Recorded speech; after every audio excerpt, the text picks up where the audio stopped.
Hey, welcome to another episode of the Who Dat Jedi podcast. We are the Who Dat Jedi. We're all back home now.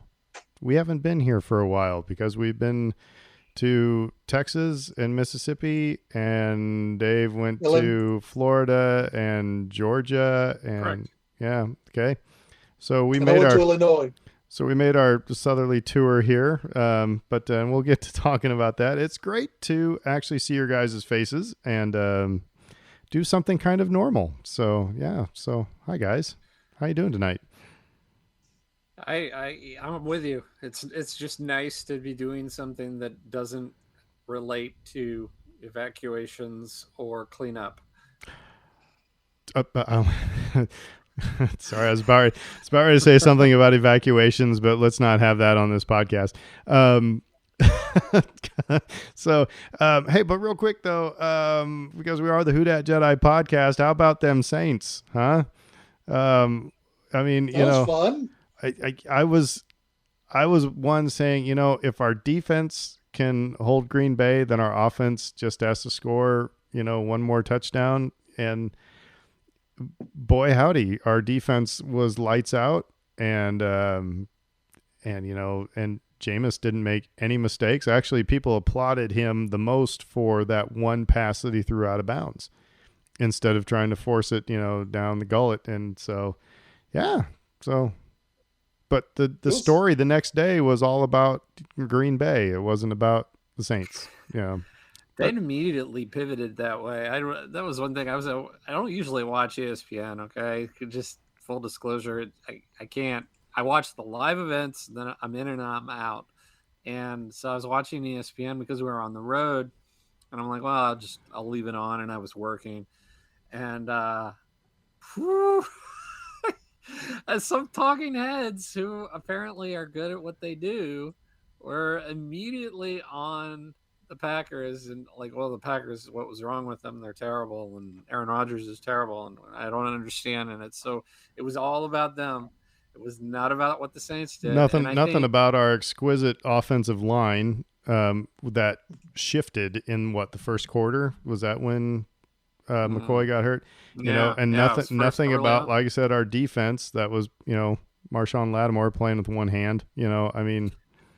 I think some of it's confirmation bias in a way. Like, I don't want to come off looking like an idiot for this thing that I said 2 months ago, so I'm going to continue to double down on it. And a lot of people dismissed the Saints in the offseason because of the salary cap issues and, of course, because of Drew Brees' retirement. So it's like, okay, well, I'm just going to stay with this until they make me look like an even bigger idiot, and I have no choice but to sort of reverse course on it. And hat tip, if you watched anything of Sunday Night Football, hat tip to Drew Brees for beating everybody to the punch. He was the first one when they showed the highlight of Jameis throwing that bomb, and he's like, well, I guess that's what New Orleans has been wanting for the last couple of years. That self-deprecating humor is like, right on. That's the way you do it. It's and so anyway, he knows. Well, and that's kind of the thing of everybody had predicted the Packers to beat the Saints on Sunday. The Packers are the presumptive or the preemptive, the preferred NFC title contender. Them and the Bucks. It's either them or Tampa Bay right now. So the fact that Green Bay came out and literally got not a little, but they got their blown star off them by the Saints. It's a lot easier to say what went wrong for Green Bay instead of saying what did the Saints did right.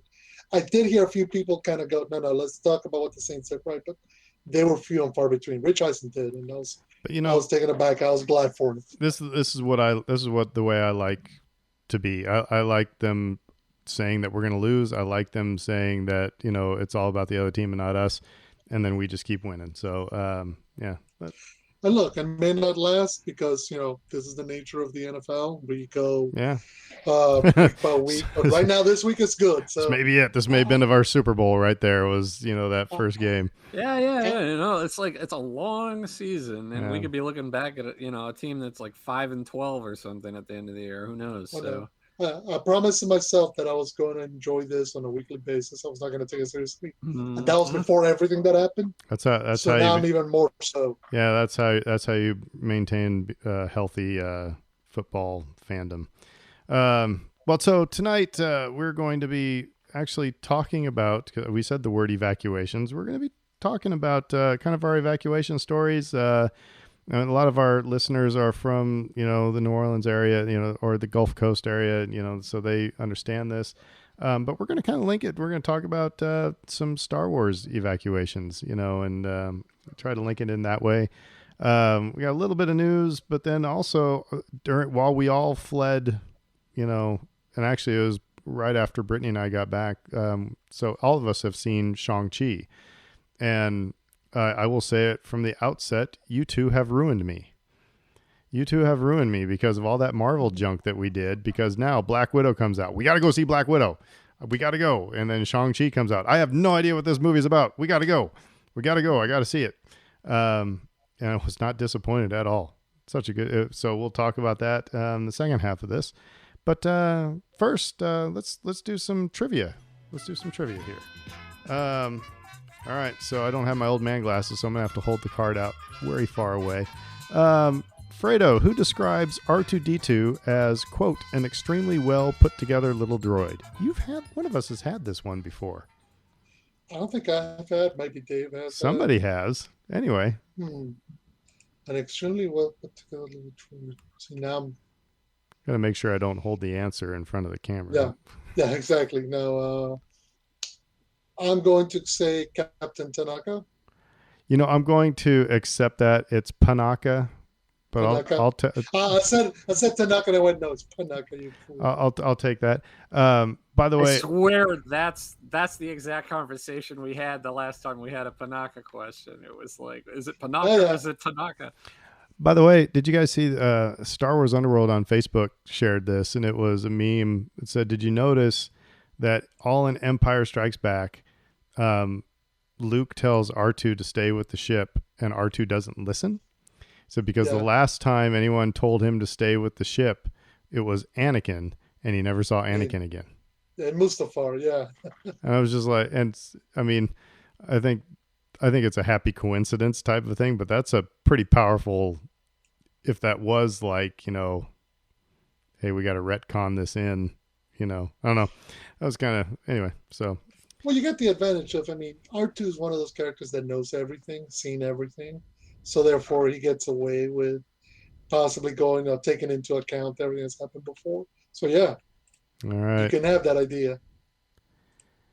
All right, Dave, that's the one I saw first. Who's the first character willing to trust Lando again after his betrayal of Han? I'm pretty sure it's C-3PO. It is C-3PO. Mm.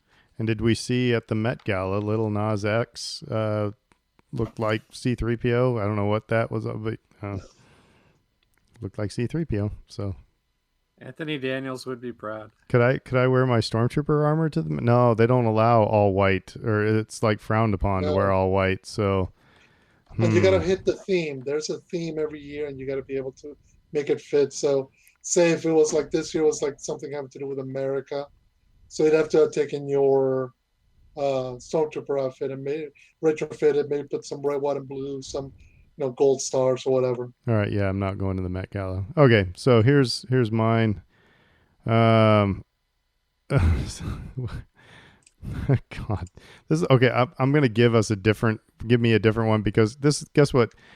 Who commandeers an Ore-driven cart during the? Oh no, I can answer this one. This wasn't the one we sent to that was answered by our listener. Who commandeers an Ore-driven cart during the Geonosian Arena melee? Commandeers the cart. I think that was Padme. It was Padme. Sorry, but that was like similar to what our listener in we couldn't name those critters. That's right. We challenged the audience and they came through with flying colors. All right, well, there's our trivia, and so we're all feeling all Star Wars-ish now. All right, well, so there's this we'll just see how this goes. We'll just talk about how we all got the hell out of town. Aaron, I wanted to start with you because you said this is your first time evacuating. How was your first? How That was your my first time time? evacuating. It felt great. Let me guess. Let me guess. It was an awkward experience that felt longer than it ended up taking, It was and like a you sneeze, don't but want to talk better. about it anymore. Did you use the fresher? So, and so in all seriousness, no, this was the first time that Brittany and I have fled a hurricane, um, and so it was kind of weird because all the while up even through half of Friday, I think. And by the way, everybody listening, we're talking about Hurricane Ida here. Half of Friday, we were thinking because it was looking like the storm was, it was teetering on 2 to 3, still at that time. But then it was like later, it was about mid Friday, I think they started saying 4. And I saw somebody tweet, they said, category 3, should I stay or should I leave? Category 4, out the MF and door. And so that's why, so Friday night, so we start thinking about this, are we going to go? Or are we going to stay? And I'm actually in, because I just started a new job a couple weeks ago, and I'm in new person training. And actually, it's funny because it was like the first activity that we had to do in this. It was all virtual class, but they put us into breakout rooms. And the whole activity was to basically, it was to talk about adapting and, when things don't go the way you think it's supposed to, how can you still get, how can you still be productive and things like that. So they set us up. They didn't tell us this was going to happen, but it's like you're put in a breakout room by yourself. And then, then it's like, okay, well, then you get put into another breakout room for like 2 seconds. So it was really disjointed. And then we had to, come together and say, how'd that make you feel? And I said, honestly, it made me feel really kind of awful because I've got a hurricane coming at me and you're sitting here playing with me. It's like, I'm not dealing with this right now. So, anyway, so Britt and I talked. It's like, yeah, okay.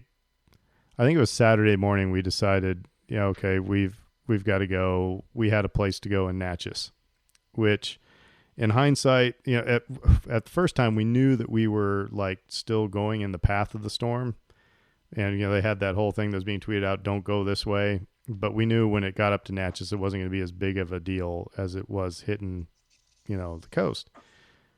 And that sounds like it was the best deal because when we get to Fredo's and Dave's stories, we were on the road for 3.5 hours and we were in Natchez and we, dogs could run around the backyard and, we were good to go. So then so leaving the house, I didn't realize it was going to be as emotional on me as it was. I remember I had to go get something out of the house. We'd got cars loaded up and I had to go in the house to get something. I broke down and started crying in the hallway just, because this is real crap. Who knows if I will see this house again? Who knows if I will see my friends again? Are my friends going to be okay? Everything just kind of hit at once. So that was tough. And then once we got to Natchez, I was like, okay, we're safe. I've got Brittany and I've got the dogs. That's all I need. And Monday, of course, we played we're on WDSU's YouTube channel, just streaming, their coverage. And so doom scrolling, it was just doom watching, but Monday I had to work, it's like I got internet, I can do my work. And I got about halfway through the day and my boss said, you need to close the computer and just be done until you can get back home. Or at least, for the week. So, I mean, that was a blessing because my brain was not anywhere. So yeah, no, it was really more unsettling than I thought it was going to be. And, it wasn't just about, our house and our stuff, but it was our friends' houses and our friends' stuff. And we knew we had a lot of friends who stayed here, and that was scary. So anyway, So yeah, it was very, very unsettling. I think when we circle back to do like a little bit more of a Star Wars discussion on this topic, that'll be one of the things that we'll probably want to center on. Is like, well, how does this affect the characters in question when they have to evacuate for whatever reason? They have to leave their homes for whatever reason. It's an emotional thing. Um, I don't know. Should I go next? Sure. Yeah. Yeah. Okay. Uh, so for us, it was very similar on the front end of it to what you were going through, Aaron, which was just should you stay or should you go? And this is this constant debate. And yeah, I'm sorry to interrupt you real quick, but that was awful. I mean, it was like Brittany and I trying to figure out who's going to lead when we dance. It was just like, yeah, no, there's no good choice because you're like, okay, well, on the one hand, I've got this bad choice over here, and on the other hand, I got this other bad choice, and it's like, choosing. And again, I think it's different for different parts of the country, which is like to say that not to minimize what people in, for example, South Florida go through, but I lived in South Florida during hurricane season for 5 years, and I never once thought about leaving because there was just no genuine flood risk where we lived. Um, and I think that a lot of people's mindsets in New Orleans had kind of I don't want to say gotten into a place of complacency necessarily, but over time you begin to feel a little bit safer than you maybe actually are. And then Katrina just exposed so much. And I think ever since that experience, especially for people who lived through it, um, it's become much more of a debate. Should I stay or should I go? And there's a very real reason for leaving, which is your life could be in danger. Full stop. And so, again, the structures in South Florida are built to code nowadays. Um, there's less flooding risks, so there are reasons that different parts of the country don't have to go through it in quite the same way that the people in Louisiana do. But again, it's a hard choice to make, and for us, it was pretty much along those lines. It's like since it's so difficult, you kind of have to just like create a like cutoff for yourself.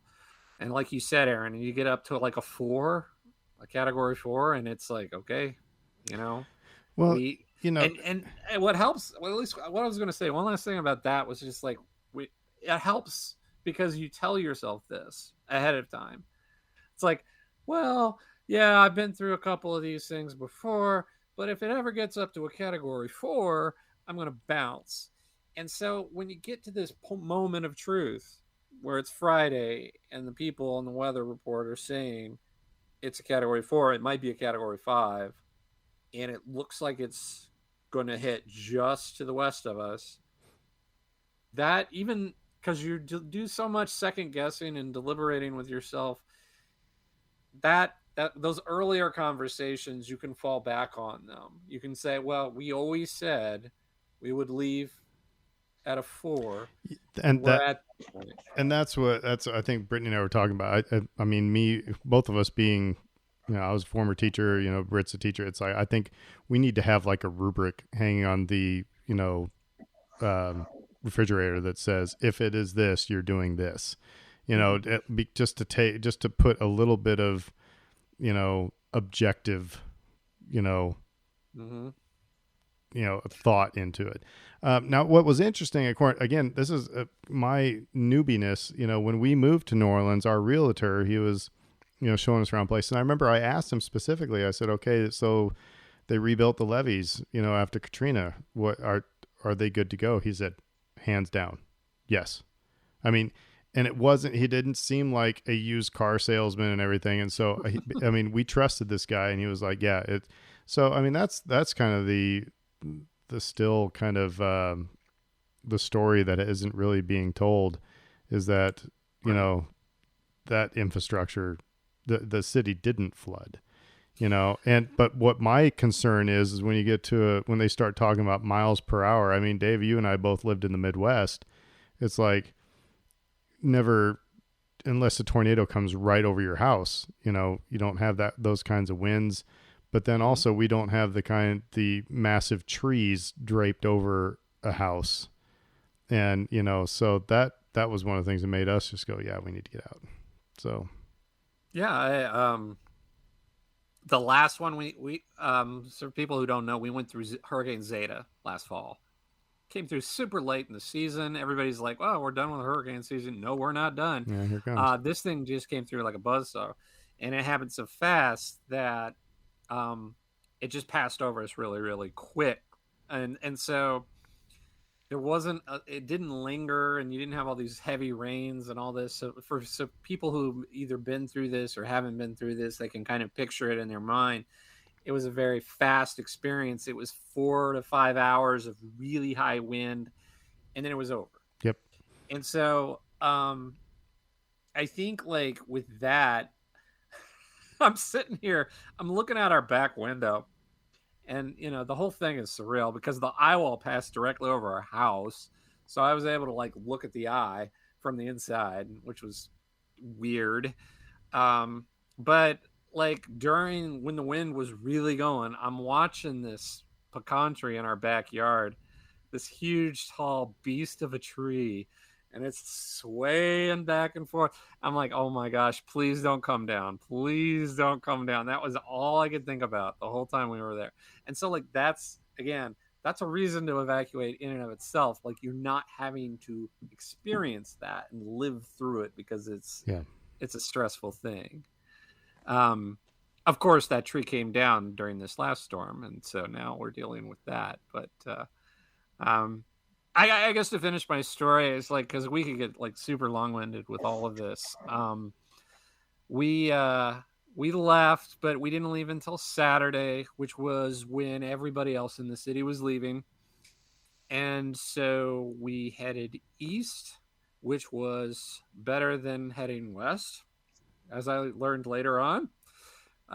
Fredo's pointing at himself right now because it's like, oh my gosh, it's so bad. But we sat in bumper to bumper traffic for 10 hours, nine hours, something like that. With three And kids and a dog. Yeah, 3 kids and a dog, and packed. The car was packed as full as we could pack it, and it was we had a bunch of food we brought with us too, because like Kate is like food insecure. Like it's like I don't want to be us to go hungry, period, ever. And so she's like, we're going to pack all this food up. So if you've ever gone to a party at Kate and Dave's house, you understand what he just said. Guests do not go hungry. Again. That's impossible. Yeah, that's pretty much impossible. Maybe I shouldn't say impossible, but yeah, you got to work hard at it. Yeah, you got to work real hard to leave our place hungry. But yeah, so she packed all this food up. Some of it survived the trip, and some of it didn't because we were literally in the car all day. So, but my I work at a job where we have these part-time shifts that get set about a week in advance or so. So I had this shift scheduled for Sunday, just staring me in the face all week. And by about Thursday or Friday, I clued in my boss. I was like, I think we may have to evacuate, and you may have to find somebody else to work this shift for me. And nobody came through. And so it was like Sunday afternoon, and he's like, all right, I think we've cobbled together this plan where this guy's going to take an hour and this other person's going to take an hour. And it's like, I'm just going to work. It's fine. We were at that point at Kate's cousin, and I was like, she has stable internet. We're safe. I can do it. And that was one of the harder work shifts I've ever had because we were watching live the storm batter our home. And I had to try to work through that. And I think like people I know a lot of people like to give people who work in media a hard time, and oh well, they're jerks or fake news or whatever. Um, but I think like people should take a moment and think about like that kind of an experience, because like I wasn't even covering the storm, so like I'm trying to do this sports thing over here on the side that I can barely focus on, but I'm able to do it because I have to be a professional. But like think about the people who are at ground zero trying to cover this stuff and inform their local audience. However, if I can say, Mm-hmm. the dumbest thing in the world is to have people standing outside in the middle of a stupid hurricane. Oh yeah, we all agree about I that. mean, Like what are you doing? Come on.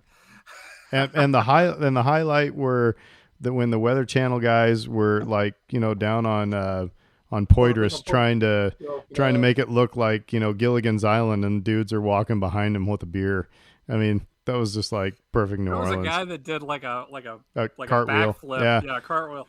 No, and On Canal Dave, Street, right. you bring up a good point. It's like the tale of two different worlds where my work experience, I'm new at this job and I couldn't focus, and I told my boss, I said I feel bad because the writer that I'm taking over for said, hey, can you jump on a call and shadow me on da da da. I just replied back, no, I can't. And it took me like 5 minutes to write that response. I couldn't figure out how to say it without sounding like a jerk, but I was like just trying to focus on anything and it wasn't working. And then when I told my boss that, and that's when she said, all right, you just need to take the time. I said, no problem. We got you. You're good. And then you have other places where it's like, no, sorry, you got to do We it. need you here.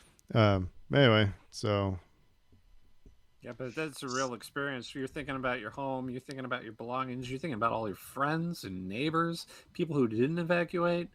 Um, and as much as people, you try to tell yourself that they're just things, meaning the stuff in your home, mm-hmm. and you think you grab the most important stuff, that doesn't matter. I mean, that's all McClunky.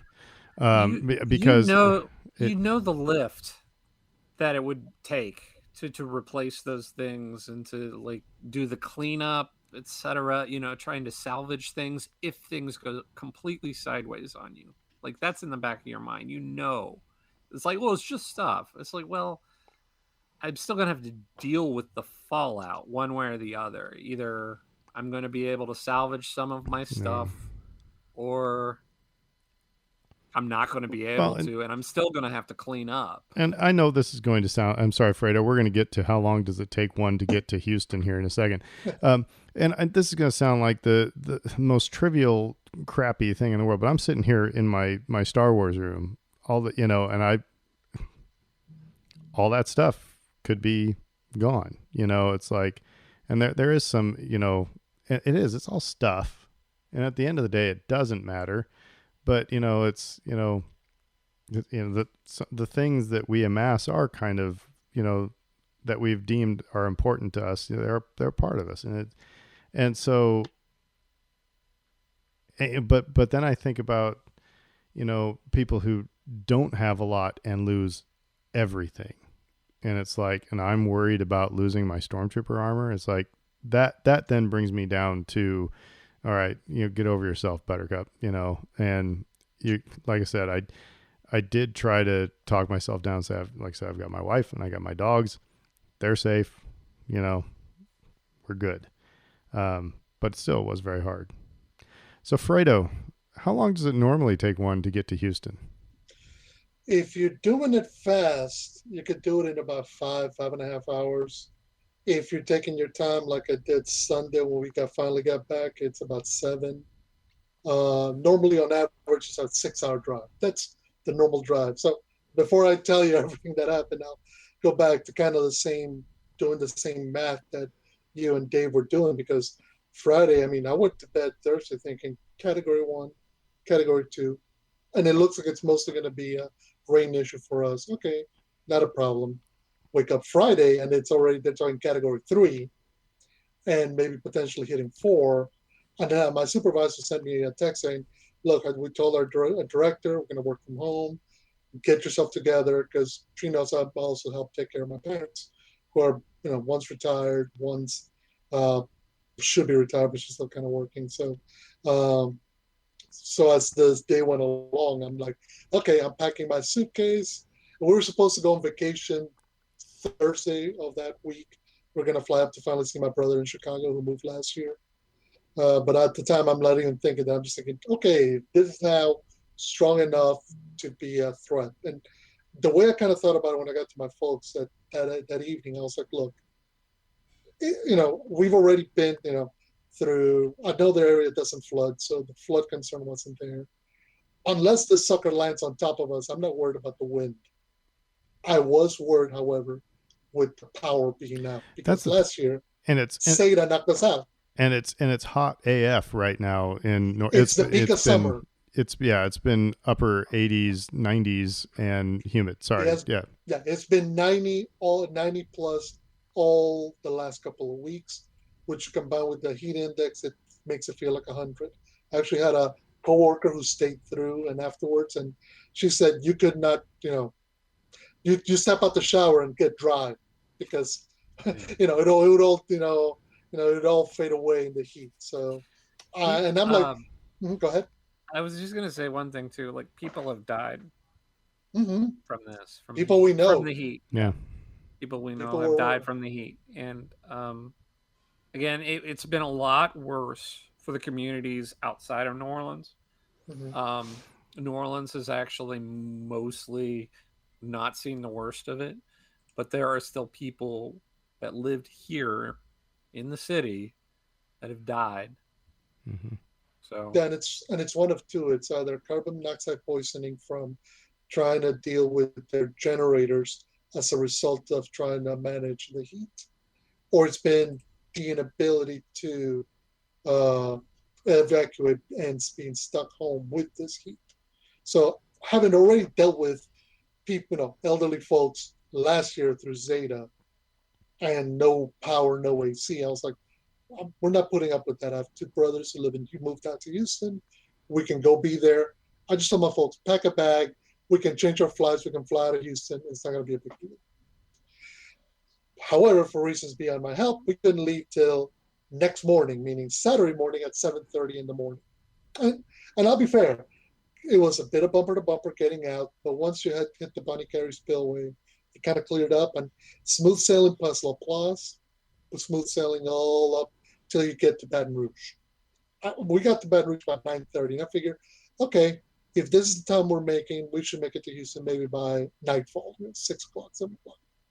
It took us 5.5 hours just to make it across the Mississippi River Bridge. Normally, for people who've never been to Baton Rouge, that's about a 20-minute drive. It was bumper to bumper. Everybody was evacuating. Because the thing is, it wasn't just New Orleans or the greater New Orleans area that was evacuating. It was all the areas in the river parishes, so west of New Orleans, south of I-10, which is the hardest hit area. Everybody in Baton Rouge, because the projected path said it was going to hit Baton Rouge or two, and got the memory of from just a few years back, which all backed up into their homes, and they don't want to be there. And I even think folks west of them, even as far as back as Lafayette, were evacuating. So, well, just think of the areas. Think of the areas south of New Orleans too. You mentioned the river parishes, but that extends all the way down into like South Terrebonne and places like that. Those people had to evacuate. Where are they going to go? Well, So listeners, I want you to remember he left at 7:30 Saturday morning. So we left. So this is now about 3:30 in the afternoon, just to get a 1-hour drive. Normally it takes you 1 hour to go from New Orleans to Baton Rouge. It took me the better part of 7:30 to about 3:30 in the afternoon. And part of me was thinking, okay, maybe we should find an alternate route, but we decided to stick it. And lo and behold, it took us 20 plus hours just to make it to the Texas-Louisiana border.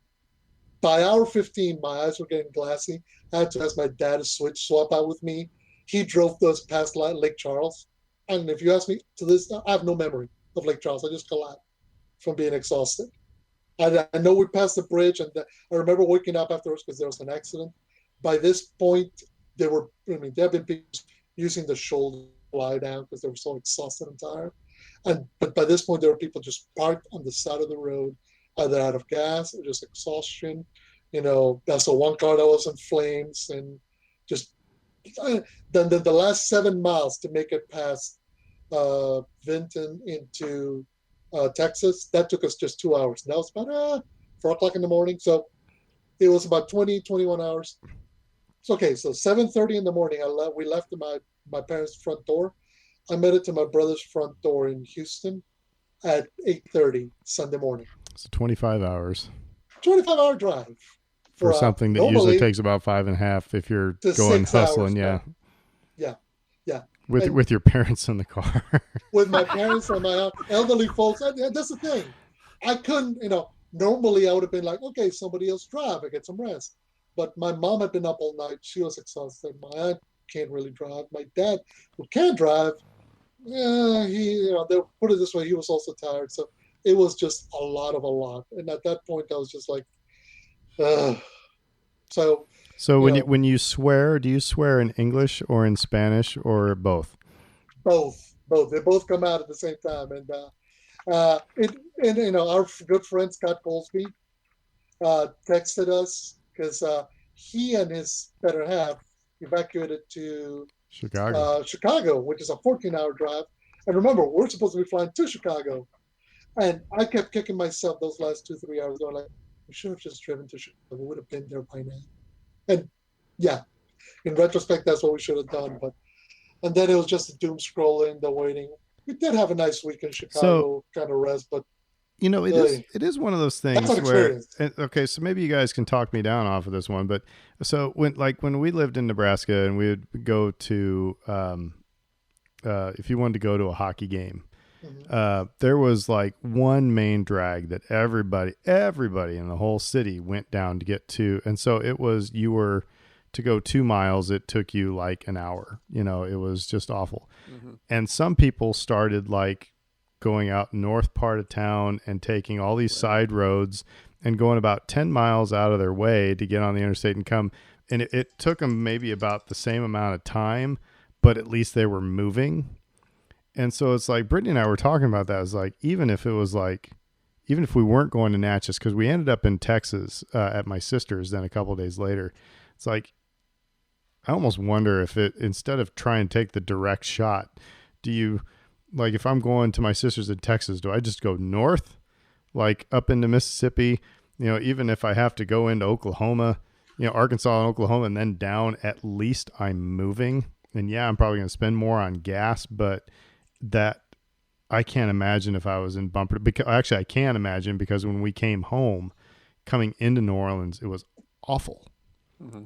I mean, starting around Laplace, it was just, actually starting at Baton Rouge. I experienced Baton Rouge rush hour traffic. Hooray. But then getting into New Orleans, it was just awful because apparently everybody was coming home that day. But, so I don't know. It is one of those things. Do you, but again, you're just thinking, get the hell out. You're not thinking, what is the most strategic way to go? I was like, we looked, I was Google mapping everything, I was like, okay, this route looks red. This route looks deeper red. So like there was some calculus involved in this, and it was like, I would have gone straight up north, like y'all did, and then cut east. But the causeway was like solid red by that point. The causeway, and I'm not sitting on the freaking causeway. That's by the way, anybody listening to this doesn't know what we're talking about. The causeway is the longest bridge over a body of water in the world, I believe. I think it's the second longest, and so it's all over Lake Pontchartrain. But but that's the other thing. It depends on what time you leave. That's it. Because like Fredo, you're talking about leaving at 7:30. Dave, you guys left about 7:30 as well? No, we left around 1 in the afternoon. Yeah. Okay. So, but even by 7:30, that's when normal, sane people leave, right? My dad, when we would go on family vacations, we would hit the road by like about 5 a.m. Between 4 and 5 a.m. and it would be dark when we'd go out, and then you'd fall asleep in the car and you'd wake up and we'd have donuts and sunrise coming up. Dad loved early morning stuff, And that was the thing that Brittany and I were talking about. It's like, if we leave any later than 7:38, it's going to be hell, and I knew it's, what I was in for. yeah. Same Like, I mean, here. honestly, like, and like the thing is, I just didn't have it in me Friday night to get myself out the door. I didn't have it. Like, I could not emotionally say, "Well, we're gonna pack everything up right this very second." It's like And that was going to be my I needed question. time, And that was going to be and my question. It's like, yeah, well, first of all, the storm came up fast. mm-hmm. But that was going to be my question, is like, why did we all wait so long? I mean, and maybe this is just a rhetorical question, but we're the same way. It's like, we could have just packed our stuff up and left Friday afternoon and be out of the way and been drinking beer in Natchez, Mississippi, and been all fine, but I think there's something more. Who the hell wants to ride out a hurricane? I mean, unless you have to. Well, that's But just then it. again, it's your home, and your Well, home is a part of your family, there's that, and there's also, and this is something where and it's your growing up community as here, well. it's a fact of life. You don't presume to back. I mean, anybody who lives in the Gulf coast of this country knows full well hey, it's a tropical storm. We don't move. Category 1 now. Category 2. Yeah, which way is it going? Category 3. Okay. We do that dance on a yearly basis because we get so many of these storms. And look, everybody knows that evacuating is expensive. Look, I was going to family. Some people don't have Yeah, family outside of, and particularly a lot of the folks currently impacted in Jean Lafitte and Terrebonne and Homa. I know people who just their next door neighbors, family members. The people down the street are family members. So if they were going to evacuate, all the people that they would evacuate to are next door to them. So well, it proves that much harder to make that decision to just leave. and I tweeted out. I said doom scrolling earlier. Everybody was doom scrolling Twitter, but Oh actually yeah, that was a lifeline for just to know, if I saw Dave tweeting, I knew Dave was okay. You know what I mean? If Yeah. I saw one of my friends who stayed in New Orleans, if they were tweeting, I knew that they were okay. Um, Do and you I know what the caveat to that though is that it's too much. It's too emotional, and like you need to take breaks from it. Yeah, And like I think like that was what was going on for me Friday night. It's like we went from we're gonna hang out with our hurricane snacks to, oh crap, we have to leave over the course of about 3 hours, and it was just too much for me at that moment to deal with. So like I was like, let's just take a moment, breathe, cope. well, and And you've then also got the added bonus. Mhm. You've got to maintain yourselves so that you don't freak out your 3 young children as well, mhm, yeah, because like them and Lucy, your dog, they're going to read your emotions and know that this ain't right. And so, I mean, I would imagine as parents, you got to make this seem like, hey, kids, we're going on vacation. This is going to be all right. We're going to be good. I'm lying through my teeth that this is just going to be the funnest thing that we've ever. And you try your best to make it as normal as possible. And that is ignoring your own feelings, and ignoring the things you're going through. And I don't mean that critically. I mean, I'm saying that empathetically. I know that has to be awful. It's like, and then tough to deal deal with everything else. So yeah. No, I like it. I mean, it comes with the territory, right? We signed up for this, so it's like it's something that you have to do. But I think that these are the sorts of conversations that you have internally, and I think like I forgive anybody and like totally understand anybody who's just like, well, I just shut down. yeah. I shut down for a while. It's like I couldn't deal with it. It's like people get off, like turning off your social media for a while. Mhm. I get it. Um, and so, like again, that's kind of what we did Friday night, knowing our Saturday would be that much worse. But for us, it was worth the trade off because it was like we just need some time. So And I think part of it is maybe is something that you can, you think of the same things. Once you're done, I mean, trust me, draft sucked. But once I was there and I was knew my folks were safe and everything was going to be all right, I could take kind of a moment and just breathe. Because Mhm. that's the thing, it's staying brings, like I know for a fact my brothers would have been freaking out if we had decided to stay because we would have been this in communicate, unable to communicate with them for a few hours, and every breath under the sun, every imaginable worst case scenario would have played in their heads. So sometimes, by making that up, to having that opportunity to leave, you know, Dave and Kate made the decision, but of to leave. But it's also a question of now you're in a safe place. You know the kids are gonna be fine. You make it an adventure. You make it something fun, but it's okay. You're not freaking out because, like, you're thinking about that tree coming through right through the house. Well, and this is the last thing that was, God, we were thinking we've got a 200-plus-year-old oak tree in our backyard that Mhm. dangles dangerously close to our bedroom. It's like, and so I will fast forward to, this was the cool thing about social media. We were sitting in a bar in Natchez, Mississippi, and Britt saw that somebody that we follow on Twitter, never met them face to face, was kind of walking around Gentilly, and she sent him a direct message, said, "Hey, here's our address. Would you mind just drive by?" Because we had no idea if there was any damage to the house. All we knew, the power was out because like my video camera was gone. And when he sent the 3 pictures of our house, and we saw that there was nothing sticking through it or anything, it was just like, oh my God, just that weight lift. But that's the thing. That's the cool thing. New Orleans, in my experience, everybody talks about Nebraska nice, but New Orleans people will look after people they don't know, Mm-hmm. and that is such a very, very cool thing. So now, all right, Star Wars evacuations in Star Wars. Let's just go through the movies, kind of in sequential order, I suppose. So episode 1, did we have any evacuations? We did. We evacuated Theed, didn't we? We Yeah. did. Well, I guess partially. I guess the Queen and the higher ups, they all split while other people were occupied. So there's a little bit of a, you know, Yeah.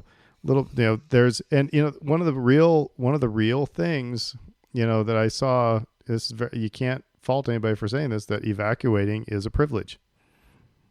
It's Yeah. very, very much a privilege. So here in episode 1, you had the Queen and her muckety mucks.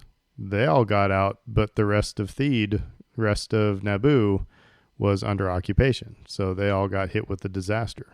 The privilege thing, you're absolutely right. But I also think it's interesting to think about it from the perspective of her looking back, like from afar, because she does that later on in the movie, and she's like, "Our People are people are dying. suffering. Our Yeah. people are dying. Yeah. What would you have me do?" Like that kind of. They have that dialogue, and it's like you see it like from afar. You see what's happening back home, and you feel helpless, and that's a real, very real emotion. Um, but yeah, the other thing, the Well, big one for me, the really big one, and it's not an evacuation per se, but it's leaving home, Anakin. Yeah. Anakin. And um I think like one of the biggest things that I've seen people say in the wake of this particular storm has been to lament the changes that occurred.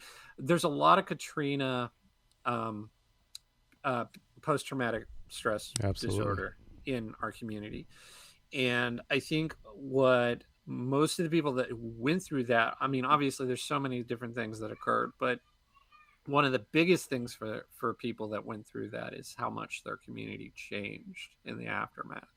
People that were displaced and never came back. These community staples that they just adored that never return. Like these kinds of things. Like everything changed, and it never went back to the way that it was. Right. Um, One of the thoughts that I'd had, just in dealing with this and seeing people work through those feelings and emotions, has been that I think the world's always going to change, right? And these are violent, abrupt changes, and I don't want to minimize them. But the world is always going to change, and I think like the more profound thing that occurs in situations like this is that we change, and we take the trauma on, and we take it with us, and it informs who we are later on. And And like if you we're gonna might end refer, up slaughtering younglings in the Jedi Temple. Is that what you're saying? I mean, if there's one example in Star Wars that we could point to who had trouble with separation, You're And right. letting go, right? yeah, this is clearly Anakin. So, So that's the most powerful one for me in the yeah. entire saga. So, episode 2, evacuations. Did we have any evacuations in episode 2? No, Nope, no. nope. But Padme I mean, and you can't really call Django evacuating. Yeah. So, no, I was gonna say Anakin and Padme flying back to Naboo with refugees. Remember, don't use normal transport. Mm-hmm. yeah. Yeah, and then you got Boba, part of the Django thing. It would have been harder on Boba to leave. Because that's The the only home he yeah, knew. Sure. yeah, Episode 3, we have obviously Yoda hitting the road to Dagobah. That's literally running for your life. Obi-Wan, same way to Tatooine. And that is, I mean, that's throwing away. They were, at the tippity top, and they were going to live lives as hermits, So, and a lot of sacrifice there, and they left a lot of they. I guess it's interesting because in episode 4, we're led to believe that all the Jedi were wiped out. And then we're kind of led to believe, when you learn about Order 66, that maybe all the Jedi were wiped out. But that wasn't the case. Not all Jedi were. So Yoda and Obi-Wan, they're still colleagues and friends and, family in quotes, that they didn't know they were alive or not. And so, and they had no way of checking, right? I can't reach out there and put myself out there because then I put myself in danger. And that's the thing, is we never put it into context of, we just think that they're doing the noble sacrifice thing, but that, that's awful. I can't say it's got to be awful. It's awful to sit there and go, we haven't seen such and such tweet for the last, couple hours. We haven't seen, this, or we don't, your mind goes 8 gazillion ways. But, think about it in those exact terms. So but how so-and-so hasn't tweeted for the last 7 years. So this is really, I don't want to make this sound really trite or anything but one of the lines that has helped me get through some of the loss that I've encountered is the line that Yoda says to Anakin, you need to prepare yourself to lose the things that are dearest to you. I'm paraphrasing that. Mm-hmm. It's like when my dog Josie got sick, and had cancer. I had to start preparing myself that she was going to go. I had no time to prepare myself for my dad leaving. That was so sudden. But you have to, as much as you don't want to, there is something, you got to start preparing yourself for, I'm going to lose my parent, or when I'm evacuating, might lose this house. Yep. These walls might not be standing. And you do have to, as much as you don't want to think about it, from me personally, I had to make myself think about it, that this might be possible, and to live in that reality for a little bit. And, it again, and then it makes you start to think of what is ultimately most important to you. Of course. But the other thing with the Jedi that immediately comes to mind for me is that they had to settle for unfinished business.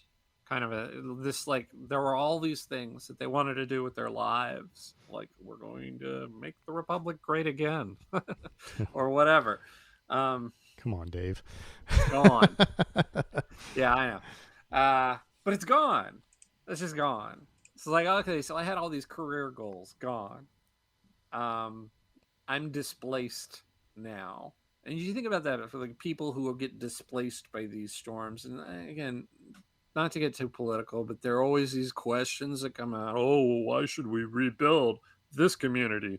It's in the path of a storm or whatever. And it's like, that's your home. Yeah. And that's everything that you know and love.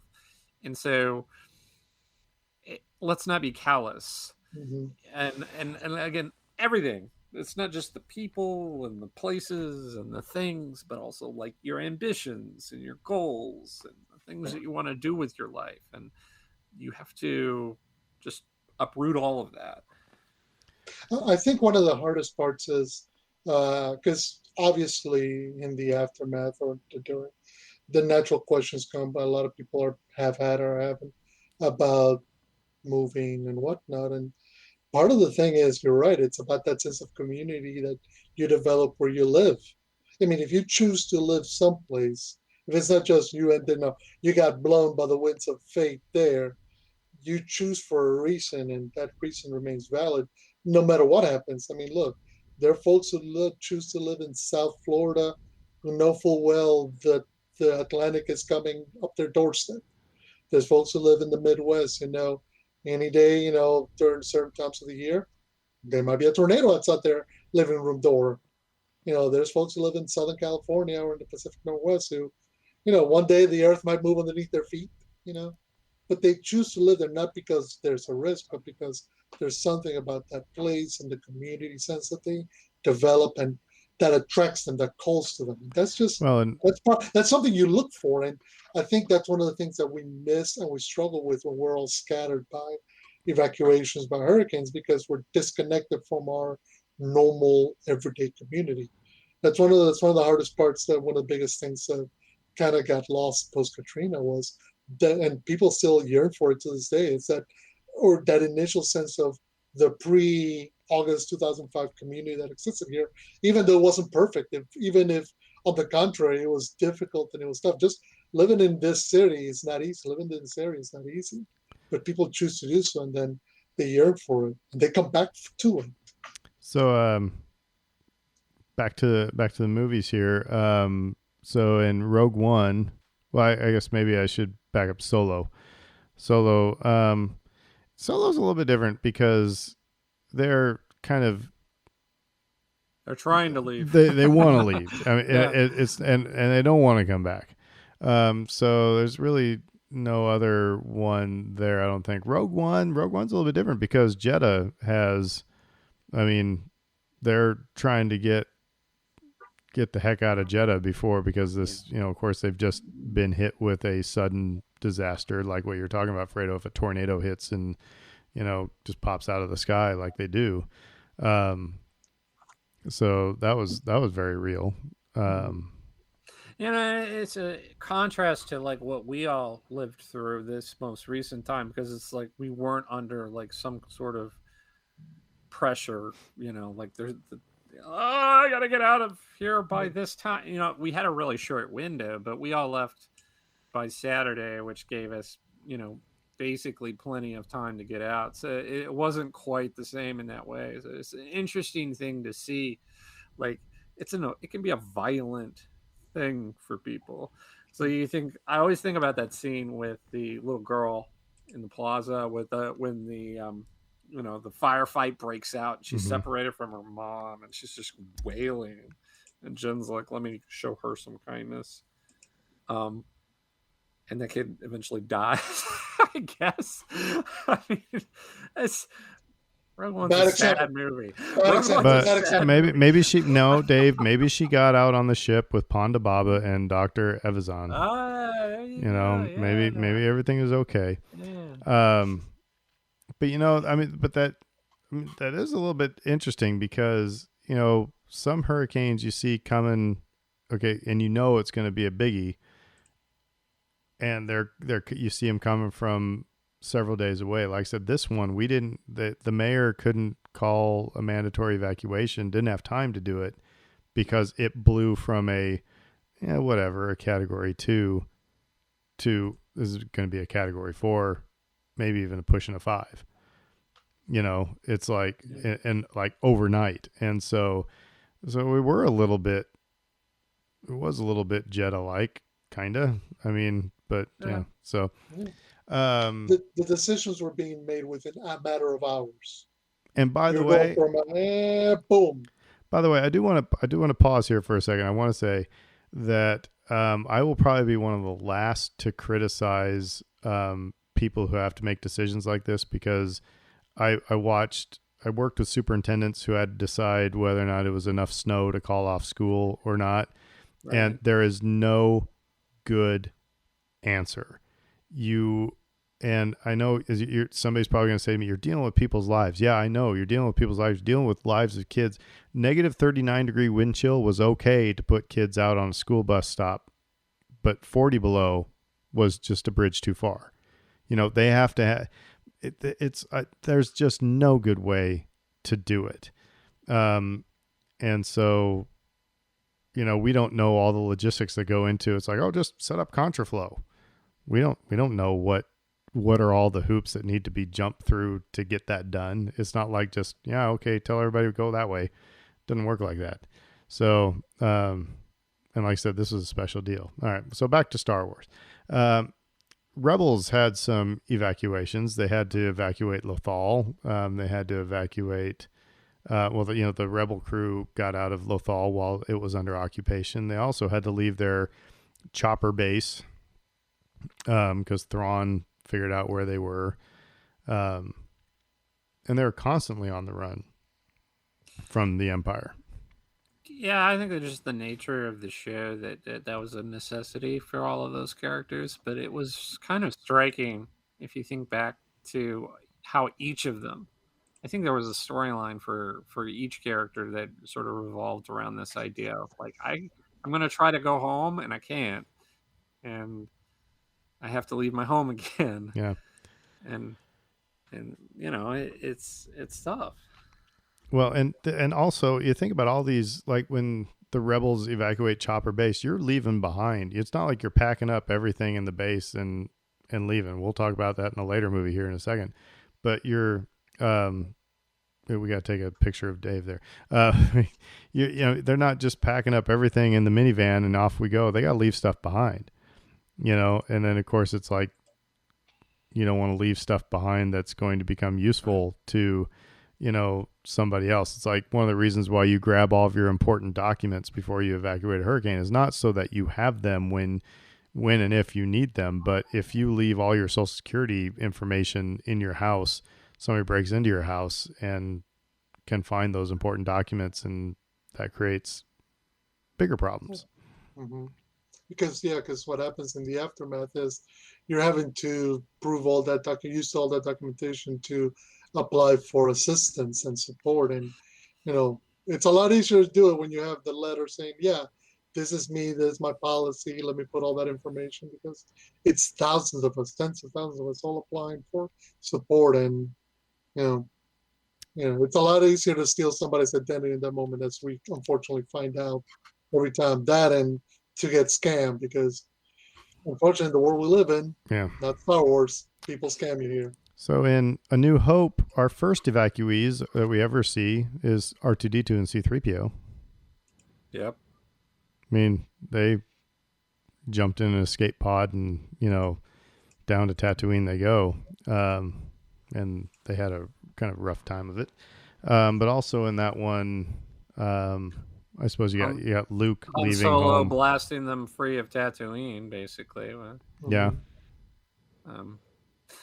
Yeah, that's a fun one. But I think Empire is a more stark example. That's the biggest evacuation that we see, because it's like, it's literally, we've got to get everybody out of the Hoth base. And here it is, this was what they did. I always laughed at this in the Family Guy Empire episode. He said, because even though there are infinite routes that we can leave from this planet, we're deciding to run straight into the blockade.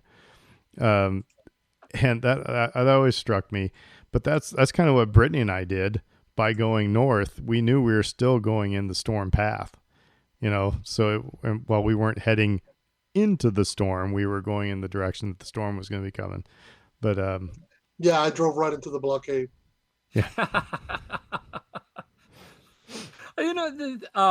There's a line that stays with me that which sort of ties back to what you were just talking about, Aaron, which was like you having to make these weird choices about like what you're going to take with you. So suddenly, like a jar of peanut butter to me is more valuable than lobsters.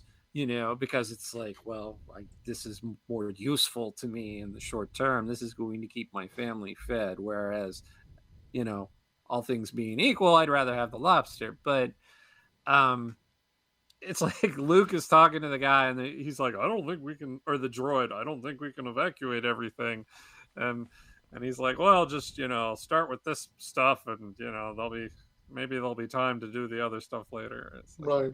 and it's like, oh yeah, you're making these weird choices. Well, and now you bring up a point. They were starting the evacuation before the Empire showed up. Mm-hmm. So it was kind of like what we all went through. We knew there was a hurricane coming, so people were starting to talk about evacuating.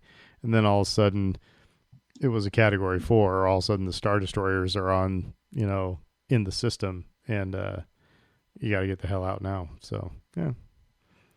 I thought that was a smart bit of writing. Honestly, over the years, I've really appreciated that. When the probe droid comes down, they kill the probe droid. Like, it's a good bet the Empire knows we're here. Start the evacuation, and it's like it's all very. It makes sense the way that it unfolds, and that's when Star Wars is at its best. Is when you can be like, well, I see the logic in that. I can appreciate that. Return of the Jedi. I don't think there are any real big evacuations there. Just fleeing the explosion from Jabba's sail barge. That's about it. I don't know if that would count. And the Death Star, right? You got to get away from the Death Star before it explodes. No, Force Awakens, though, getting out of Jakku. Actually, Finn and Poe leaving the but of course that's another one where they want to get out and they don't want to come back. Go to the one in Jakku. That is, Rey's just doing this to help these people, and then she wants to get back to Jakku, and she can't. And then of course they're having to. Well, I guess the Empire or the First Order shows up on Dakar. No, not on Takodano. Yeah, Takodano. So those are in Force Awakens. What about Last Jedi? Yeah, at the start when they're evacuating the car because First Order is coming, and then they're stuck in the traffic that you were in. Like it took them 25 hours to fly through space. That's perfect. That's on the nose. You were able to live out the Last Jedi right now. Yeah, that was fun. Well, and then they show up at a rebel base that was abandoned at one point. So, and there was still gear and stuff left there. So, old gear. There's like this weird kind of, we sometimes we're hard on the sequel trilogy, but there's kind of this underlying feeling of Paradise Lost. Well, but at times, where it's like, oh, I can't get back to home, or I want to get back to home, or do I? Well, however, this is, this is not a new narrative, obviously, because I was thinking about just a little bit ago, MASH.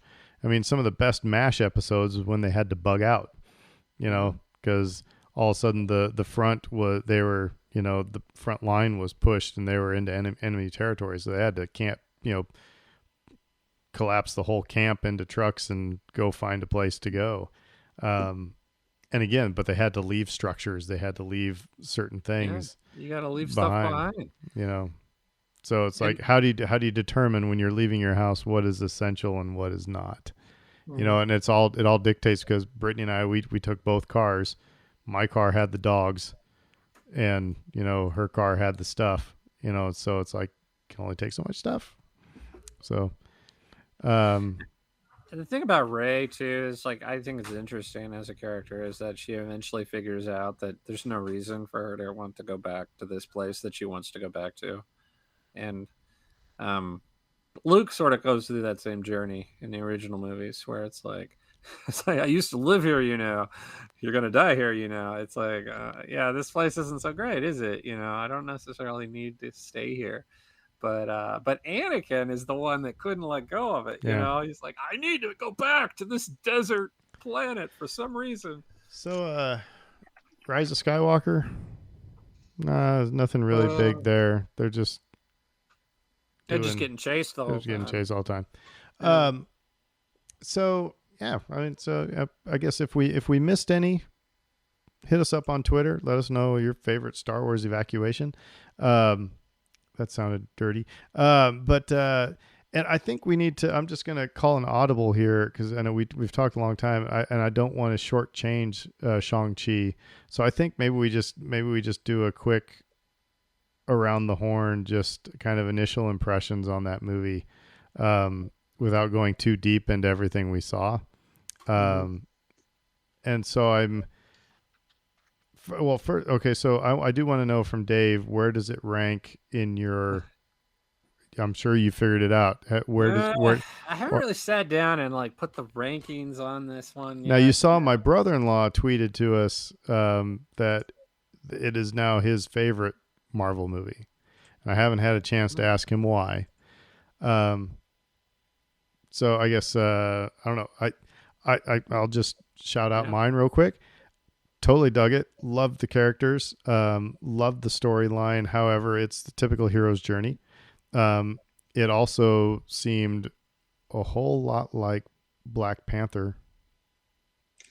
I mean, just kind of from there was just a lot of similarities. Uh, but like I said, the what was I gonna, there was something I was going to say.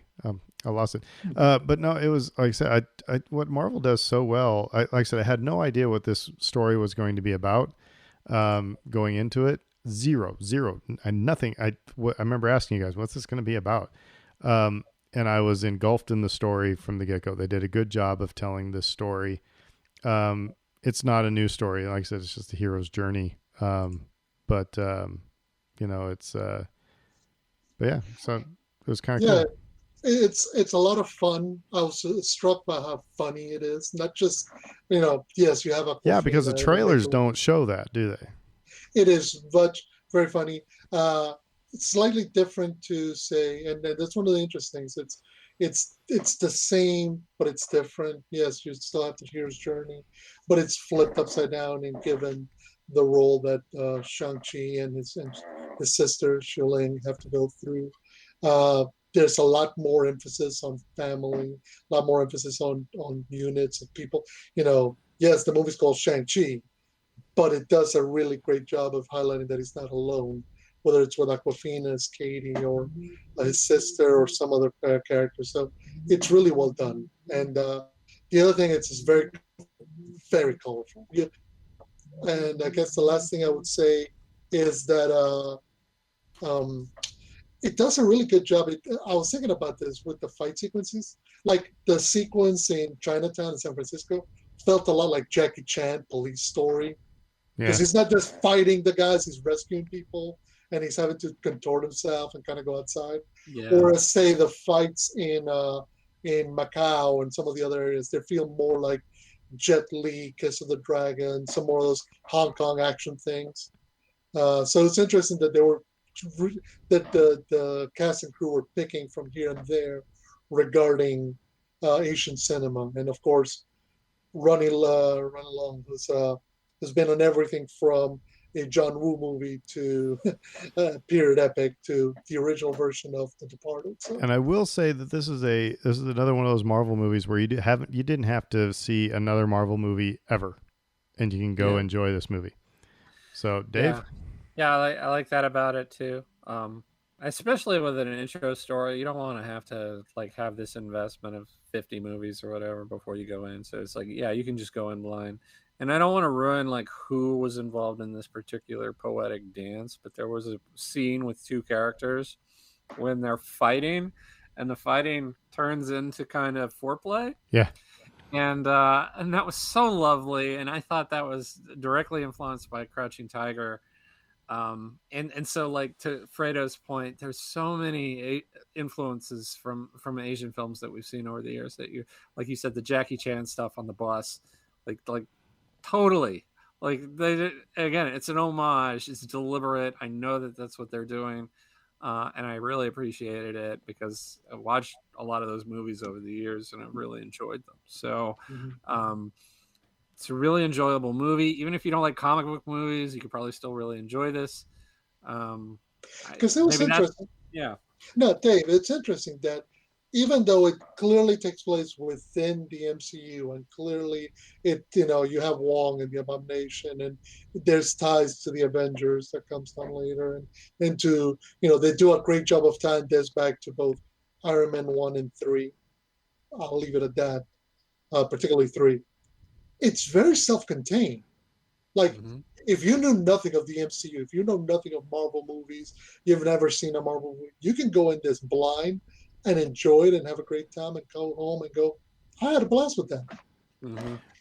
And you could, I can already tell that, we said, I think Scott Colesby said that, Captain Marvel was going to be the shoulders that this new phase was going to be on. It's going to be Captain Marvel and Shang-Chi. It seems to be that those are going to be, the pillars for this phase.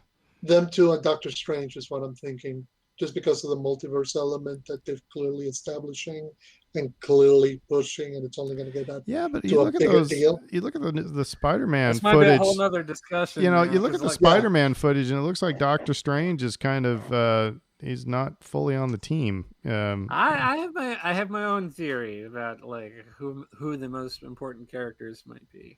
Oh yeah. We definitely need to get into that, just because it's going to get interesting. I mean, we know Eternals is coming in November, and the interesting thing is Marvel seems like they already know we're going to give you 4 TV shows, or we're going to give you 4 movies a year. Eat as much of it as you like. Well, like I said, you guys have ruined me. Now it's to the point where a Marvel movie comes out. Before it was like, and now I've got to go see it. So yeah. So we got Visions is coming up in a week or two. Very soon. Yeah. So we're gonna have some interesting Star Wars conversation going on that. So like I said, maybe we should have a more in-depth discussion on Shang-Chi and find out where, after Dave especially has put it in his ultimate rankings.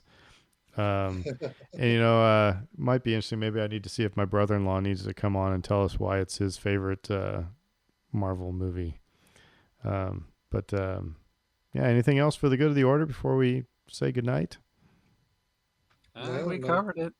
So I hope everybody out there is doing well and safe. And by the way, I was reminded of the WKRP episode when Johnny Fever told everybody to take their garbage down to City Hall. And that's what everybody may end up doing, just FYI.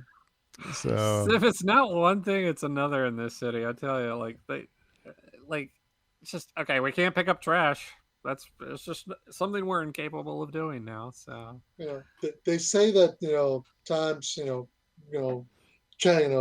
times of great stress reveal things like character, but they also reveal where the fault lines and the breaking points are. Yep. I mean, we're finding out whether it's something as simple as picking up your trash can, or something as complex as where juvenile inmates or elderly nursing home patients evacuate to. It's not, unless somebody's on the ball, stuff gets dropped, and that's when we find out what got dropped, unfortunately.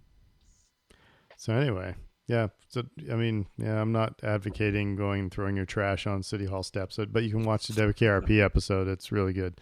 But until then, I guess Saints have Carolina this week, so we'll say who dat. Who dat? Good at. And we'll see you guys next week. You know, we're back. So have a great week and be safe.